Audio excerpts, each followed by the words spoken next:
अस्सलाम वालेकुम viewers, rich Pakistan के नए एपिसोड के साथ मैं हूं आपका मेजबान अब्दुर्रहमान। आइए डिस्कस करते हैं आज की दो इंटरेस्टिंग न्यूज।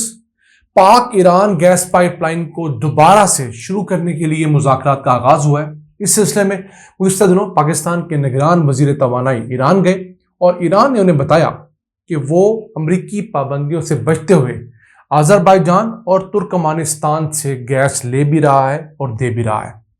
तो एक ऐसा मॉडल उसने डिवाइस किया है जिसके तहत अमरीकी पाबंदियां लागू नहीं होती और उस मॉडल के तहत पाकिस्तान भी ईरान से गैस पाइपलाइन ले तो मुश्किल नहीं होगी।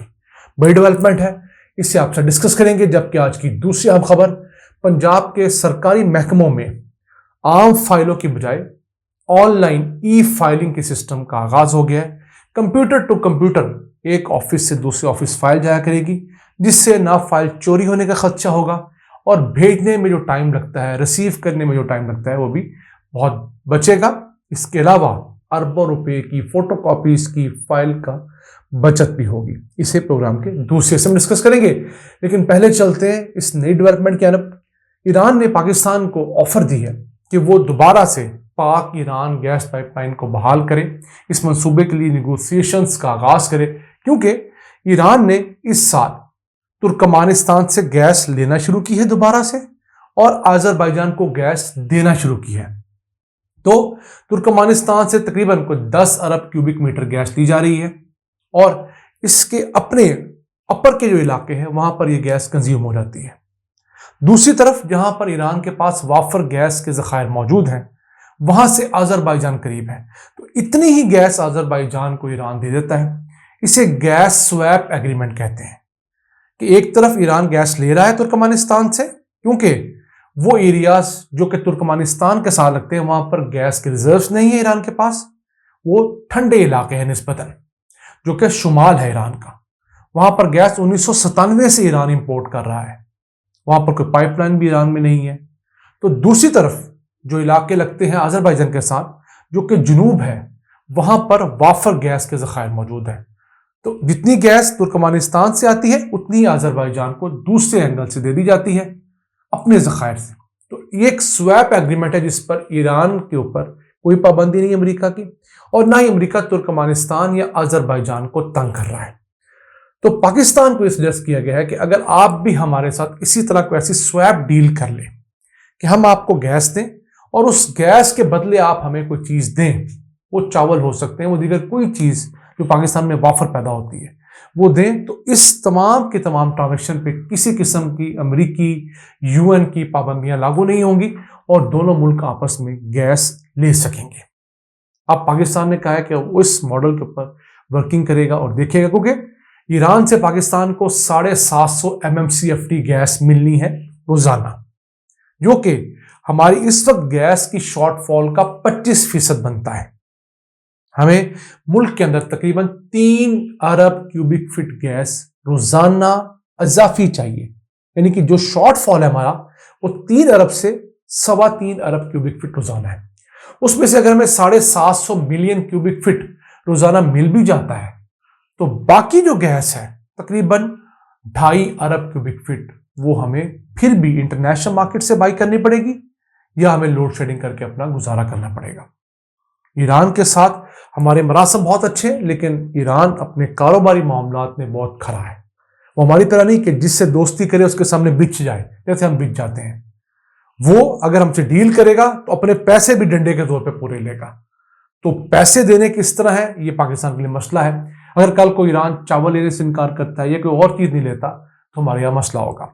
ईरान तुर्कमानिस्तान से 1997 से गैस ले रहा है, फिर 2008 से 13 के दरमियान ईरान पे क्राइसिस आया तो ईरान ने पैसे देना बंद कर दिए, तो तुर्कमानिस्तान ने ईरान को जो गैस दिया करता था वो देनी बंद कर दी।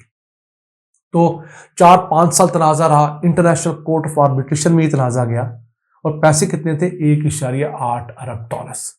फिर उसकी सेटलमेंट किस तरह की गई और दोबारा से ये डील बनी है। तो मुल्कों के दरमियान डीलें बनती हैं, टूटती हैं, फिर बनती हैं।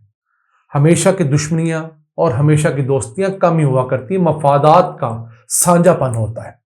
तो पाकिस्तान ईरान ने पहले डील की जरदारी दौर में, फिर नून लीग के दौर में ऐलान किया गया, जब पीडीएम की हुकूमत लेटेस्ट गई थी, کہ ابھی ہم یہ ڈیل نہیں کر سکتے، امریکی پابندیاں، تو ایک نئی کوشش ہے. ہم امید کرتے ہیں کہ پاکستان کے لیے اگر یہ اچھی ہو اسے کیا جانا چاہیے، اور ایران کے ساتھ گیس کا ریٹ ضرور طے کرنا چاہیے، کیونکہ ایران جس ریٹ پر ہمیں گیس دے رہا ہے وہ ہمارے لوکل ریٹ سے 3 گنا زیادہ ریٹ ہے. تو ہمیں گیس چاہیے لیکن سستی چاہیے، اتنی مہنگی گیس نہ ہو جو کہ ہمارے لوگ، ہماری انڈسٹری، ہمارا کمرشل سیکٹر افورڈ ہی نہ کر سکے.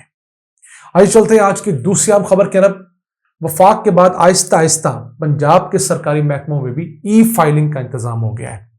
یعنی پہلے جو کلرک بادشاہ فائلیں لے کر ایک دفتر سے دوسرے دفتر، ایک محکمے سے دوسرے محکمے جایا کرتے تھے، درمیان میں فائل کو ٹائم زیادہ لگتا تھا، حالات خراب ہوں تو لیٹ ہو جاتا تھا، کلرک کو رشوت نہ ملے تو فائل گم ہو جاتی تھی، کبھی سیکشن آفیسر اس فائل کو دبا لیتا تھا. اس چیز کو کنٹرول کرنے کے لیے پہلے وفاق میں سسٹم بنایا گیا. اب پنجاب میں بھی ای فائلنگ ان آفس آٹومیشن سسٹم لاگو کر دیا گیا، جس کے تحت ہر سرکاری جو محکمہ ہے دوسرے کے ساتھ انٹیگریٹ ہوگا. آپ نے جس کسی کو بھی کوئی فائل بھیجنی ہے، جس طرح ای میل بھیجتے ہیں اس طرح آپ وہ فائل بھیجیں گے. اگلا متعلقہ افسر اس فائل کو نوٹیفائی ہوتا دیکھ کر اس کو اپروو کرے گا یا ڈس اپروو کرے گا، اور وہ فوری طور پر کام ہو جائے گا. اگر آپ نے اپروول لینی ہے تو سیم ڈے میں بھی آپ 4-5 اداروں سے اپروول لے پائیں گے. آپ نے صرف ایک ای میل ٹائپ کلک کرنا ہے، وہ ہر ادارے میں چلی جائے گی، وہاں سے اپروول کے بعد آ جائے گی. اس کی کیٹیگریز ہوگی، ارجنٹ ہے یا نارمل ہے، تمام کے تمام. بڑی ڈیولپمنٹ ہے. ایک طرف تو یہ مسئلہ تھا کہ فائلوں کو چلانے کے لیے پہیے لگانے پڑتے تھے ملک ریاض فارمولے کے تحت. دوسرا مسئلہ یہ تھا کہ حکومت کے اربوں روپے خرچ ہوتے تھے کن چیزوں پر. پہلے ہر فائل کی فوٹو کاپی کرانے پر، اس فائل کور کے اوپر، پھر پیٹرول کے اوپر، ان لوگوں کے آنے جانے ٹی اے ڈی اے کے اوپر اچھا خاصا خرچہ ہوتا تھا. تو یہ دونوں بڑے مسئلے اس فائل سسٹم سے بڑی حد تک حل ہو جائیں گے. فی الحال یہ chief minister house, governor house اور کابینہ کے اندر امپلیمنٹ کیا گیا ہے، اور اس میں تمام سمریاں، کوئی لیٹرز، فائل مارکنگ وغیرہ، اگر ملازمین نے چھٹیاں اپلائی کرنی ہے وہ، اور دیگر جو سرکاری دستاویزات ہیں وہ اس کے تحت پروسیس ہونا شروع ہوئے اس لیول تک. اور ہر محکمے کے اندر ایک ایسا فوکل پرسن بنا دیا گیا ہے جو کہ اس ای فائلنگ کے سسٹم کو سمجھتا ہے. اس محکمے میں کسی کو مسئلہ ہو تو اس شخص سے رہنمائی لے سکتا ہے، اور اگر کوئی فائل ایک محکمہ نہیں واپس بھجوا رہا، آن لائن فائل بھی، تو وہ فوکل پرسن انشور کروائے گا کہ اپنے متعلقہ محکمے سے وہ فائل اپروو یا ڈس اپروو کروا کر واپس بھجوائی جا سکے تاکہ پروسیس سلو نہ ہو. تو دیکھیے دنیا میں ٹیکنالوجی کے سبب کتنی آسانیاں ہو چکی ہیں. اب تو گورننس بہت آسان ہو گئی ہے. ہمارا مسئلہ یہ ہے کہ ہم لوگ ٹیکنالوجی کے ساتھ جانا نہیں چاہتے، کیونکہ جو لوگ سیٹس پر بیٹھے ہوئے ہیں ان کو لگتا ہے کہ جس دن ٹیکنالوجی آ گئی ان کے کھانچے کم ہو جائیں گے، ان کی رشوتیں کم ہو جائیں گی، اور وہ بھوکوں مرنا شروع ہو جائیں گے. لیکن ایسے کرپٹ عناصر کو بھوکوں مارنا چاہیے جو لوگوں کو ذلیل کرتے ہیں اپنے چند ٹکوں کی خاطر. ناظرین، تمام تر نامساعد حالات میں بھی پاکستان کے اندر کچھ نہ کچھ اچھا ہو رہا ہے، اور ہم آپ تک وہ اچھی باتیں پہنچا رہے ہیں. آج کے اتنا ہی. اپنے میزبان عبد الرحمان کو اجازت دیجیے. اللہ نگہبان.